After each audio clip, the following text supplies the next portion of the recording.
कहते हैं इतिहास वह आईना है जिसमें झांकने से आज का आदमी खुद को पहचान सकता है और उस इतिहास के पन्नों में कहीं बहुत गहराई में छुपा है एक ऐसा नाम जिसकी गूंज आज भी समय के सिंहासन पर राज करती है। वह नाम है राजा विक्रमादित्य। वो एक राजा नहीं, एक विचार था, एक योद्धा नहीं, एक धर्म था, एक न्यायप्रिय नहीं, एक युग था। और जब उसका जीवन समाप्त हुआ तो शुरू हुई एक नई कहानी। शताब्दियों बाद उसी उजड़े हुए महल की मिट्टी से फिर निकली एक आवाज जो विक्रम विक्रम की गाथा सुनाने आई। वो 32 पुतलियां हर पुतली में छिपी थी विक्रम के जीवन की वह एक कहानी जो केवल राजा नहीं बल्कि इंसान बनने का रास्ता दिखाती है। महान राजा विक्रमादित्य की मृत्यु के लगभग 300 सालों बाद उज्जैन नगरी के ऊपर राजा भोज का राज्य था। राजा भोज भी अपने समय के बड़े यशस्वी और धर्मात्मा राजा थे। उनके राज्य में संपूर्ण प्रजा बड़े सुख चैन से बसती थी, किसी को भी किसी प्रकार का कोई दुख नहीं था। राजा भोज के राज्य में बकरी और शेर एक ही घाट पर साथ साथ पानी पिया करते थे। किसी को किसी से कोई भय नहीं था। उनके राज्य में चहु और सुख शांति थी, किसी प्रकार की कोई कमी नहीं थी। राजा भोज एक आकर्षक छवि वाले गुणी व्यक्ति थे।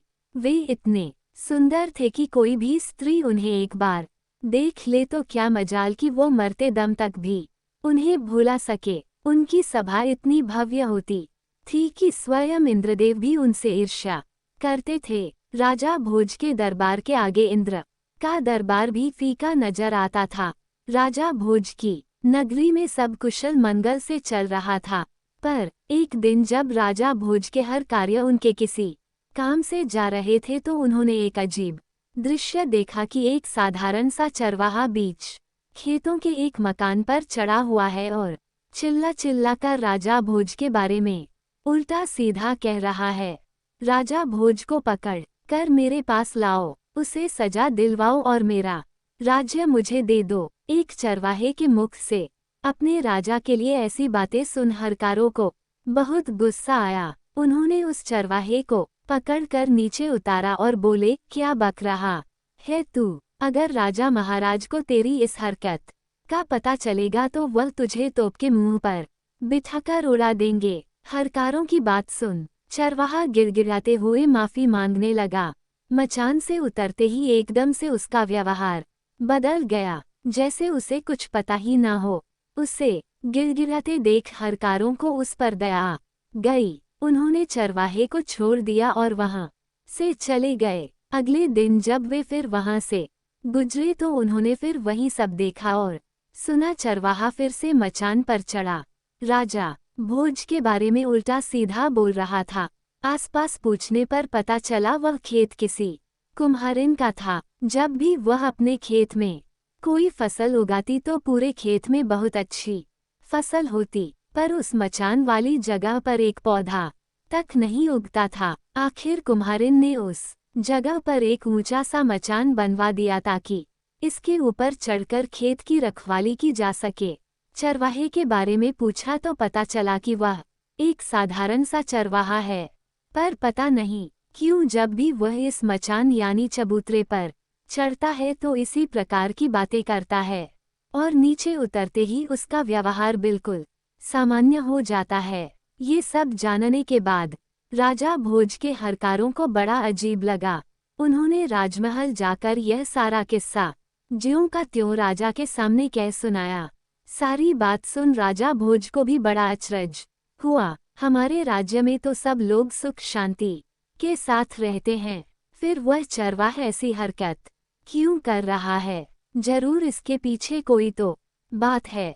हर कार्य बोले, महाराज हमें तो लगता है उस मचान में ही कोई गड़बड़ है, क्योंकि जब भी वह चरवाहा उस पर चढ़ता है तो ऐसी बातें करता है, लेकिन जैसे ही वह नीचे उतरता है फिर से साधारण मनुष्य बन जाता है। सब जानने के बाद आश्चर्य के साथ राजा भोज बोले, अगर ऐसा है तो तुम मुझे तुरंत वहां ले चलो, मैं अपनी आंखों से ये सब देखना चाहता हूँ। राजा भोज ने अपने सैनिकों और दूतों को साथ लिया और कुछ ही समय में उस रहस्यमय चबूतरे के पास जा पहुंचे और उससे थोड़ी दूरी पर छिपकर खड़े हो गए ताकि वह सब कुछ अपनी आंखों से देख और सुन सके। तभी वह आदमी फिर से चबूतरे पर चढ़ा और चढ़ते ही जोर से कहने लगा, लोगों, जाओ जल्दी से राजा भोज को पकड़कर मेरे सामने लाओ, उसे मार डालो ताकि मैं उसका राज अपने हाथ में ले सकूं।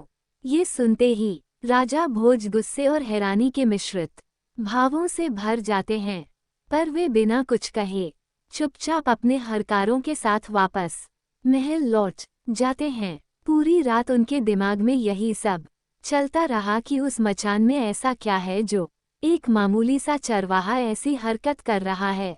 सुबह होते ही राजा ने अपने मुख्य सलाहकारों और ज्योतिषियों को दरबार में बुला लिया। एक मामूली सा गाय चराने वाला चरवाहा चबूतरे पर खड़ी होकर राजा को ललकारता है, उसे अपशब्द कहता है। यह उस रहस्यमयी चबूतरे की ही करामात है या कुछ और? चरवाहे और उस रहस्यमयी चबूतरे की पूरी बात राजा भोज अपने दरबार में उपस्थित सभी सदस्यों को कह सुनाते हैं। राजा भोज की बात सुन दरबार में उपस्थित ज्योतिषी बोले, राजन, ये तो कोई चिंता करने वाली बात नहीं है, बल्कि यह तो शुभ संकेत है महाराज। हमें तो लगता है बहुत जल्द आपको कुछ बहुत बड़ा हासिल होने वाला है। ज्योतिष की बात सुन राजा भोज हैरानी के साथ साथ खुश भी हुआ। वो कुछ बोलता इससे पहले ही दरबार में मौजूद विद्वान पंडित भी बोल पड़े, महाराज, ज्योतिषी बिल्कुल ठीक कह रहे हैं, आपको उस चबूतरे की खुदाई करके देखनी चाहिए, वहाँ आपको कुछ बहुत बड़ा मिलने के संकेत है। पहले ज्योतिषी फिर पंडित की कही बात सुन राजा भोज को भी यह विश्वास हो गया कि हो न हो उस रहस्यमयी चबूतरे के नीचे कुछ तो जरूर है, अवश्य ही वहाँ खुदाई करवाकर देखनी चाहिए। राजा ने तुरंत अपने राज्य के सभी बेलदारों को वहां जाकर खुदाई करने के निर्देश दिए और खुद भी अपने मुख्य सलाहकारों के साथ बड़ी दिलचस्पी लेकर उस चबूतरे के पास पहुंच गया। खुदाई करते करते जब मजदूरों ने मचान वाली जगह को अंदर तक गहरा खोद दिया तब एक सोने का पाया नजर आया। सोने के पाए को देख राजा भोज की आंखें चमक उठी। उसने मजदूरों को सख्त हिदायत दी कि अब आगे की खुदाई बड़े ध्यान से की जाए। शीघ्र ही धरती के अंदर मौजूद उस सिंहासन के चारों पाए नजर आने लगे। राजा सहित वहां मौजूद सभी हैरान थे। खुदाई पूरी हुई तो जमीन के अंदर दबा हुआ एक विशालकाय सिंहासन बाहर निकला। राजा के हुक्म पर मजदूरों ने बड़े ध्यान से सिंहासन को बाहर निकाला। बाहर आने पर जब राजा भोज ने उसे देखा तो वह मंत्रमुग्ध सा हो गया। ऐसा कुछ उसने आज से पहले कभी नहीं देखा था। वह विशालकाय सिंहासन जो धूल मिट्टी में सने होने के बावजूद भी अपनी अलग ही छठा बिखेर रहा था। अचंभित से राजा भोज ने मजदूरों को कहकर उस दिव्य सिंहासन को अपने राजमहल में रखवा दिया। राजमहल में स्थापित करने के पश्चात जब अच्छे से सिंहासन की धूल मिट्टी पचकर उसे धोया गया तो वह बिल्कुल चमक उठा। उस चमकते हुए सिंहासन को जब राजा भोज ने देखा तो उसका मुंह खुला का खुला रह गया। जिस किसी ने भी उसे देखा वह बस उसे देखता ही रह गया। उसकी चमक ऐसी थी कि उसे एक नज़र देखे तो आंखें चौंधिया जाए। वह विशालकाय सिंहासन किसी अजूबे से कम नहीं लग रहा था। ऐसा लग रहा था जैसे उसे किसी कारीगर ने नहीं बल्कि खुद उस ईश्वर ने तराश कर अपने लिए ही बनाया हो। उसके चारों तरफ 8 पुतलियां थी। हर एक पुतली अपनी अलग ही छठा बिखेर रही थी, पर कुछ कुछ जगहों से उसके दिव्य रत्न हट गए थे। राजा भोज ने तुरंत अपने शिल्पकारों को हुक्म दिया कि जितना भी धन चाहे ले लो, जितने भी रत्न चाहिए ले लो, पर जल्दी से जल्दी इस सिंहासन को तैयार करो। लगभग 6 महीने में देश के कोने कोने से हूबहू सिंहासन में लगे हुए रत्नों जैसे ही रत्न खोजकर शिल्पकारों ने उस सिंहासन को पूरी तरह तैयार कर दिया। धरती के अंदर से निकला वह जादुई सिंहासन जब पूरी तरह तैयार हो गया तब राजा भोज उसे देखने के लिए आए तो उन्हें अपनी आंखों पर विश्वास नहीं हो रहा था कि वह ऐसा कुछ देख रहा है। उस दिव्य सिंहासन को देख भोज को लगा जैसे उस ऊपर वाले ने बड़ी फुर्सत से सिंहासन को तराश कर सिर्फ और सिर्फ उसी के लिए बनाया है। यह शायद उसके इतने अच्छे कर्म थे कि वही ईश्वर उस पर मेहरबान हुआ है और उसे ये दिव्य सिंहासन भेंट किया है। अपने मन में ऐसा विचार कर राजा भोज ने पंडितों को आदेश दिया कि एक शुभ मुहूर्त और उत्तम तिथि निश्चित करे ताकि वह स्वयं उस दिव्य सिंहासन पर बैठ सके। ये सुनकर पंडितों ने विचार विमर्श करके कार्तिक महीने में एक अत्यंत शुभ दिन और लग्न तय किया। वह तिथि हर प्रकार से उत्तम थी। पंडितों ने कहा, हे राजन, उस दिन आप सिंहासन पर विराजमान हो सकते हैं। समय अपनी गति के साथ बीता और आखिर वह शुभ दिन भी यही गया जब भोज को उस दिव्य सिंहासन पर विराजमान होना था। राजा भोज ने इस शुभ दिन को बहुत बड़ा बनाने की सोची। वह इस दिन किसी प्रकार की कोई भी कमी नहीं छोड़ना चाहता था। उसने अपने राज्य के सभी छोटे बड़े राजा, विद्वान, पंडित, जादू टोने के जानकार, दूरदराज के प्रतिष्ठित व्यक्ति सभी को निमंत्रण भेजा। स्वयं राजा ने स्नान किया और उत्तम वस्त्र धारण किए।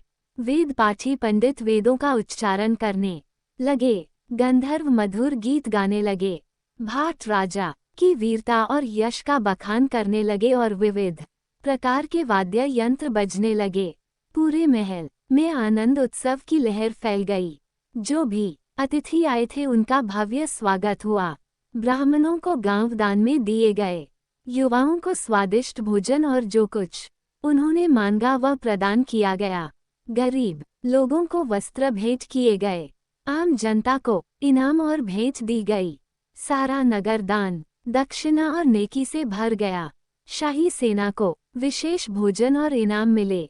राजा के अपने खास सेवकों को अलग अलग प्रकार की कृपा और नवाजिशें दी गई। संक्षेप में कहें तो जो भी लोग उस सभा में उपस्थित थे वे सब जय जयकार कर रहे थे। नगर के छोटे बच्चे से लेकर बूढ़े तक, गरीब से लेकर अमीर तक सब राजा भोज की कृपाओं से खुशी से झूम रहे थे। सभा के बीचों बीच वह दिव्य सिंहासन स्थापित था। राजा भोज अत्यंत प्रसन्न मन से भगवान श्री गणेश का स्मरण करते हुए सिंहासन के पास जाकर खड़े हो गए।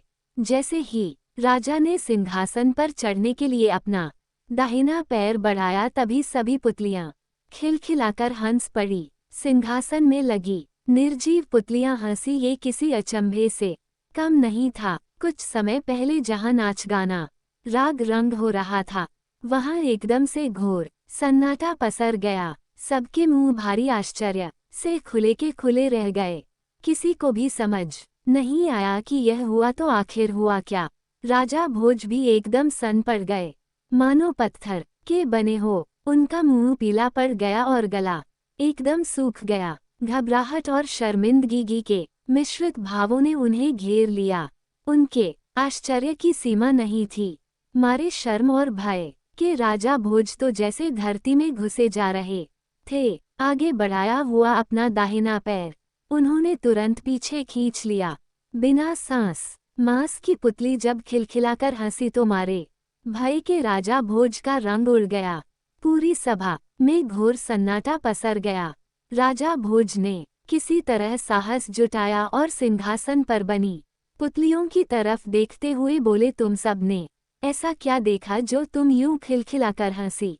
क्या मैं बलशाली राजा गज का पुत्र यशस्वी नहीं हूँ? क्या मैं क्षत्रियों में काय हूँ? क्या मैं निर्बल या नपुंसक हूँ? क्या मैं निर्दयी हूँ? क्या मेरी प्रजा मेरी आज्ञा नहीं मानती? क्या मेरे दरबार में योग्य पंडित नहीं है? क्या मेरे राज्य में पद्मिनी जैसी गुणी और सुंदर स्त्रियां नहीं है? क्या मैं राजनीति का ज्ञाता नहीं हूँ? क्या मैं कभी किसी सभा में अपमानित होकर बैठा हूँ? आखिर ऐसा क्या कारण है जो तुम सब मुझ पर यूं हंसी? कृपया मुझे बताओ। राजा की यह स्पष्ट और आत्मा बात सुनकर सिंहासन पर बनी उन पुतलियों में से रत्न मंजरी नामक प्रथम पुतली सिंहासन से निकलकर मानव रूप में राजा भोज के सामने प्रकट हो गई और बोली, हे राजन, मेरी बात ध्यान लगाकर सुनो। मैं तुम्हें एक कथा सुनाने जा रही हूँ। जो भी बातें तुमने अपने विषय में कही वे सब ठीक हैं। तुम्हारा तेज तो सूर्य से भी अधिक अग्नि की ज्वाला के समान है, परंतु इन सब का इतना भी घमंड मत करो, क्योंकि यह कोई साधारण सिंहासन नहीं है। तुमने अपने मन में ना जाने क्या सोच लिया है। बस थोड़ी सी शक्ति और वैभव पाकर तुम अहंकार में डूब गए और अपने वास्तविक स्तर को भूल बैठे। सिंहासन पर बैठने से पहले तुम यह अच्छे से जान लो कि जिस राजा विक्रमादित्य का ये सिंहासन है, तुम उसके एक बाल के बराबर भी नहीं हो। उसके दरबार में तुम जैसे राजा केवल सामान्य नौकरों के समान ही थे। बस प्रथम पुतली रत्न मंजरी की बात सुन, पहले से ही खार खाए राजा भोज का गुस्सा 7वें आसमान पर जा पहुंचा। वे भड़कते हुए बोले, अगर ऐसा है तो फिर मैं इस सिंहासन को अभी नष्ट करवाकर फिर से धरती में गड़वा दूंगा। राजा भोज के इतना कहने पर रत्नम मंजरी कुछ कहती इससे पहले ही सभा में मौजूद राजा भोज के कुल पुरोहित यानी उनके गुरु वर्षाचारी बोले, राजन आपका यह व्यवहार न्याय से बहुत दूर है। पहले पुतली की बात ध्यान से सुनिए, बाद में जैसी आपकी इच्छा हो फैसला ले लीजिएगा। कुलगुरु की बात सुन राजा भोज कुछ शांत हुए और बोले, ठीक है, मैं भी तो जानूं आखिर सच्चाई क्या है। तब पुतली रत्न मंजरी बोली, मैं क्या कहूँ राजन, यदि केवल इन गुणों को ही मापदंड मान लिया जाए तो तुम जलकर भस्म हो जाओगे। जब तुम विक्रमादित्य की संपूर्ण कथा सुनोगे तब तुम्हें खुद पर लज्जा आएगी और तुम जिस जीवन को महान समझ रहे हो तुम्हें ये तुच्छ लगने लगेगा। और रही बात हमें और इस सिंहासन को नष्ट कर फिर से धरती में गाड़ने की, तो हमें कोई भय नहीं राजन। हम तो उसी दिन मर चुकी थी जिस दिन राजा विक्रमादित्य दिव्य लोक में चले गए थे। इतने में राजा का दीवान यानी उनका प्रधानमंत्री पुतली से बोला, हे सिंहासन की पुतली, अब बातों में वक्त जाया मत करो और अपने इस गुस्से को त्याग कर हमें राजा विक्रमादित्य की कथा सुनाना प्रारंभ करो। तब प्रथम पुतली रत्न मंजरी कथा कहना आरंभ करती है। तो सुनो राजन, एक राजा की 4 रानियां थी। राजा गंधर्वसेन जातपात में बिल्कुल भी विश्वास नहीं रखते थे, इसलिए उन्होंने उस समय समाज में मौजूद सभी 4 वर्गों यानी 4 जातियों की कन्या से विवाह कर लिया। उसकी 4 रानियों में एक ब्राह्मण, दूसरी क्षत्रिय, तीसरी वैश्य यानी बनिया और चौथी शूद्र यानी मजदूर जाति से थी। उसे ब्राह्मणी से एक पुत्र हुआ जिसका नाम ब्रह्मजीत रखा गया। क्षत्राणी से 3 बेटे हुए, एक का नाम शंख, दूसरे का नाम विक्रमादित्य और तीसरे का भरता रखा गया। वैश्य से एक लड़का हुआ जिसका नाम चंद्र रखा गया और शूद्रानी से धन्वंतरी नामक पुत्र हुआ। समय बीता और उसके सभी लड़के जवान हो गए। राजा गंधर्वसेन ने ब्राह्मणी से पैदा हुए ब्रह्मजीत को राज्य का दीवान नियुक्त कर दिया, पर ब्रह्मजीत के दीवान बनते ही राज्य में अशांति फैल गई, जिसे ब्रह्मजीत संभाल न सका और राज्य छोड़कर चला गया। ब्रह्मजीत के राज्य छोड़कर जाने के बाद राजा के दूसरे पुत्र शंख को संदेह था कि अब उसका पिता कहीं उसके भाई विक्रमादित्य को अपना उत्तराधिकारी ना चुन ले, क्योंकि विक्रमादित्य को हर क्षेत्र में महारत हासिल थी। हर तरह से निपुण होने के कारण राजा का मोह सबसे अधिक विक्रमादित्य में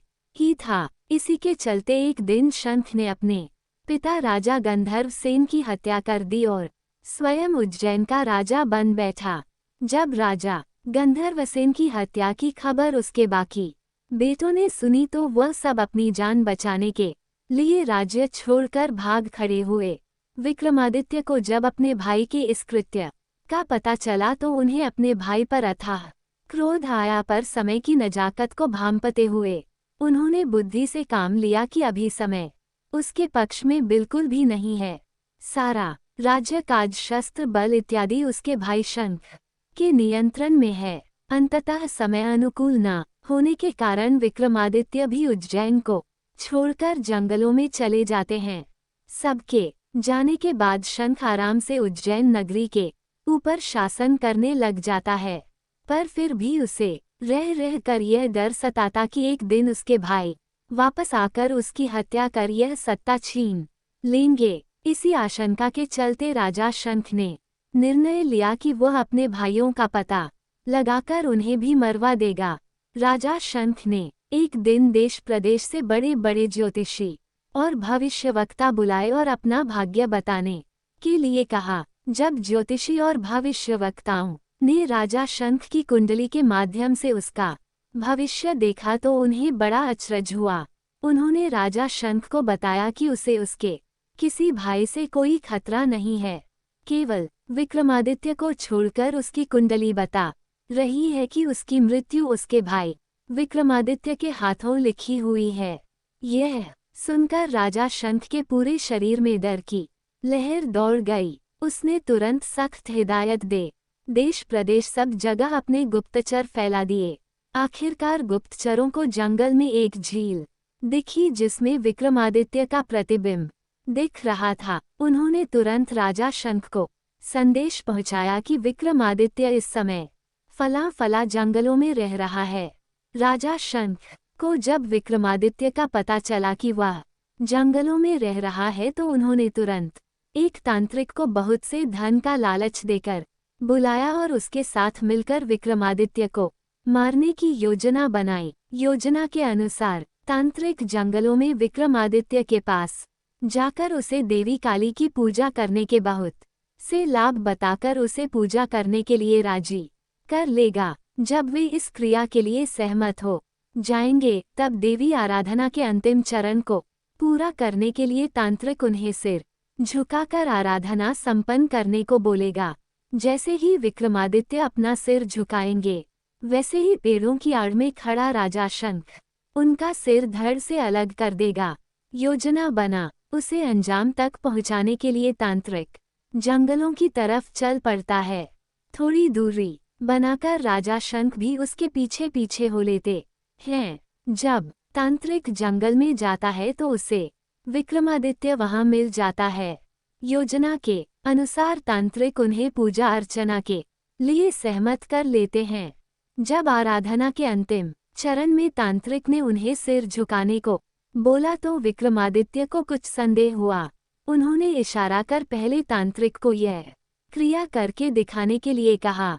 जैसे ही तांत्रिक ने उसे दिखाने के लिए अपना सिर झुकाया तो रात के अंधेरे में आड़ में छिपे राजा शंख को लगा यही विक्रमादित्य है। वे फुर्ती के साथ निकले और अपनी तलवार की एक ही प्रहार से तांत्रिक की गर्दन धड़ से अलग कर दी। खतरे के अंडे से पहले से ही तैयार खड़े विक्रमादित्य ने झट से शंख की तलवार छीनकर उस पर अपनी पूरी ताकत से प्रहार किया। परिणाम स्वरूप शंख का सिर धड़ से अलग हो धरती पर जा गिरा।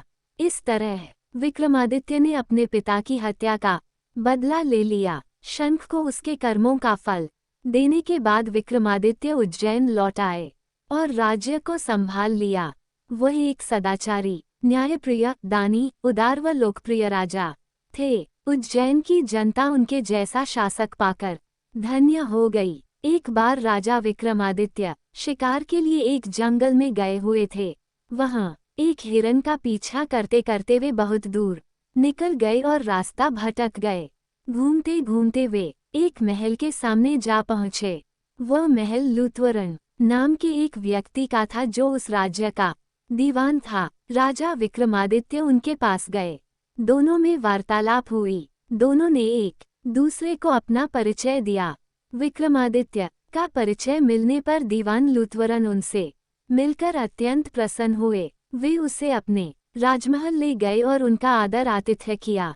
लूथवरन ने विक्रमादित्य को बताया कि उन्हें इस राज्य के राजा बाहुबल से मिलना चाहिए। वे अत्यंत सरल और धार्मिक राजा हैं। उनके पास एक ऐसा सिंहासन है जो अत्यधिक शक्तिशाली है। कहा जाता है उस सिंहासन को स्वयं महादेव ने इंद्रदेव को भेंट किया था और बाद में इंद्रदेव ने प्रसन्न होकर वह सिंहासन राजा बाहुबल को दे दिया। आगे लूथवरन ने कहा, हे राजा विक्रमादित्य, आपके अंदर वह सभी गुण मौजूद है जो एक चक्रवर्ती सम्राट के अंदर होने चाहिए। बस किसी चीज की कमी है तो वह है उस दिव्य सिंहासन की। मैं आपको राजा बाहुबल के पास ले चलता हूँ।